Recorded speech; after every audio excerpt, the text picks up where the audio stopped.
Happy Wednesday, Bayang Karisa. Nagbabalik na naman po ako. Kid Abata, no? Parang bigay ng giya. Ngayong araw ng Miyerkules, December 11, 2024. At meron po tayong 7 races, no? Marami nagdeklara ngayon. Puro 8 races tayo.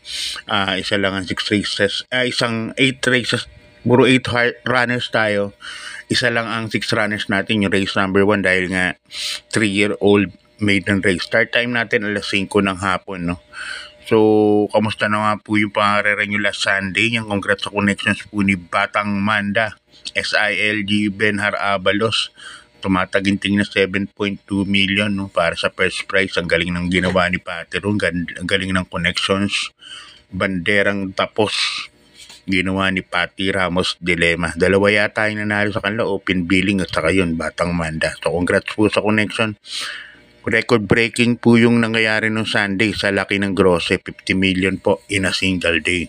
Okay, good luck Bayang Crystal.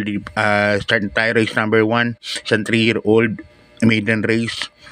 At dito nga may 6 runners tayo, isa rin kagad ng winner take all from races 1 to 7. First case ko po rito, numero 4, Enough is Enough. Yan sa akin ni Mark Alvarez.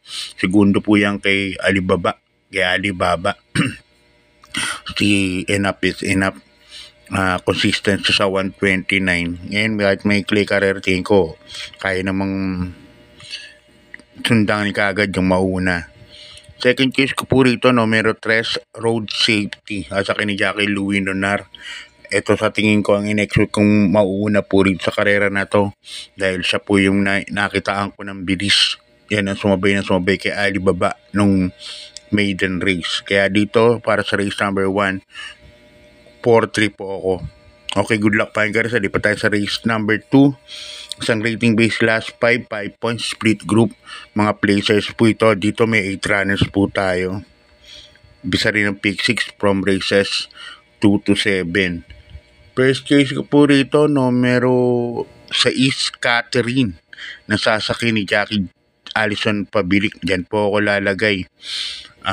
Si Catherine medyo mababa na po, no, sa laban at na bakasyon ng medyo may katagalan, kaya in-expect ko maganda po itatakbo nito. Numero 6, Catherine. Yan ang pili ko as my first choice. Second choice ko po yung numero 4, Heirloom. Yan, galing din po sa pahinga. Nasasakay ni Jackie Tanggol de la Cruz. Bagay na gamay ni Tanggol de la Cruz yan, Heirloom. Kaya dito sa race number 2, 6 and 4 po ang pili ko. Good luck Bayang Karisa. Lipat tayo sa race number 3. Yan, isang rating base class 5, 11 points, 15 points split group. At dito meron tayong 8 runners nga, no. Umpisa rin ng pick 5 from races 3 to 7. Okay, ang first case ko po rito, sa tingin ko madidihado. Numero 4, Instant Notice. Sasakyan ni Jackie Noel Lunar. Basa ko po kasi medyo maraming mabilis, no. Andito si Mr. Manilenial, lunahin na natin yung mabilis. Yan, Glenda's Magic.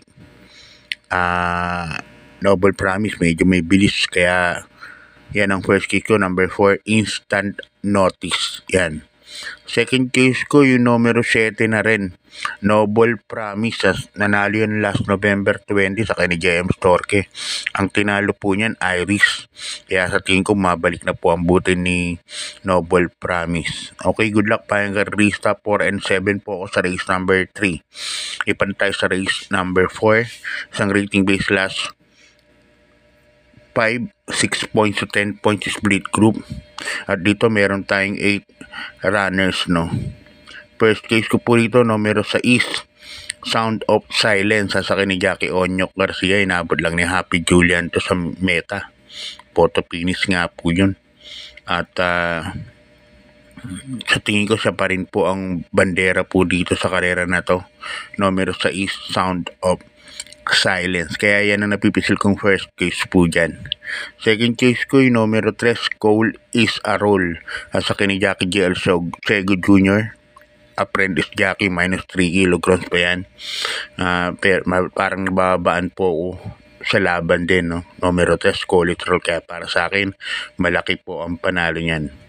Kaya dito sa race number 4, 6 and 3 po akong pili ko. Okay, good luck Bayang Garcia. Lipat tayo sa race number 5. Isang rating base class 5, 6 points to 10 points split group. Lahat nga pala ng karera natin puro 1,200 meters lang. At dito meron tayong 8 runners no, sa race number 5. Ang pili ko rito, numero 5 is Star of the Future. Sa akin ni Jackie Allison Pabilik.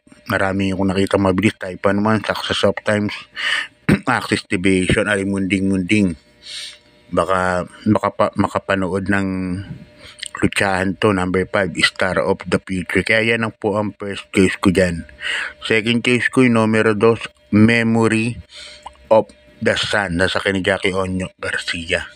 Memory of the Sun, medyo maganda po lahi niyang kabayo na yan. Hindi pa lang nakakikitaan ng maano. Pero dati may nagbalita po sa akin, may inam naman po sa ensayo. Kaya dito diyado ko Memory of the Sun para second choice. Okay, good luck Bayang Garcia. Lipat tayo sa penultimate race number 6. Ang rating base class 5, 11 points to 15 points split group. At dito meron po tayong 8 runners, no. First case ko po rito, numero 8, Laguna de Bay. Asakay ni Jackie Angel Ramos yan, buti. So, sakay na si Angel Ramos. At sa tingin ko baka na-appeal, no? Na-appeal po yung yung suspension sa kanya na 48 days. Sana ma-invalid yung suspension. Makasakay yung bata. Yan ang first case ko, number 8, Laguna de Bay. Magandang numero, gamay niya pa yan. Second case ko, numero 6, Don Pedro. Sakay ni Pamboy Ponce. Baka ipilit ng iwan na to, no? Matapang lumaban to pag nauna. Kaya para sa akin, sa penultimate race, 8 at saka 6 po ang pili ko. Okay, good luck Bayang Garcia. Lipat tayo sa last and final race number 7, rating base last 4, 16 points to 21 points split group. At dito meron tayong 8 runners. First case ko yung nalimado na karaan na kwarto lang yata ng to, quinto. Numero 8, Sting. Diyan pa rin po ako lalagay. Diyan pa rin lalagay ko yung pera ko. Sasakay ni Jackie Joe El Ciego. Mababa na sa laban tong kabayo na to para dito sa grupo na to. Pwede mo nga saluhin to, kaya last race pag-iisipan ko pa po. Second case ko, numero 4, Watch Bell. Sa akin ni Jackie J.B. Hernandez. Alam ko na, segundo to sa isang malakas na laban. So, hanggang dito na lang. Congrats sa mga nanalo nun Sunday, no? Napakagandang karera. So, God bless po. Maraming salamat and good luck.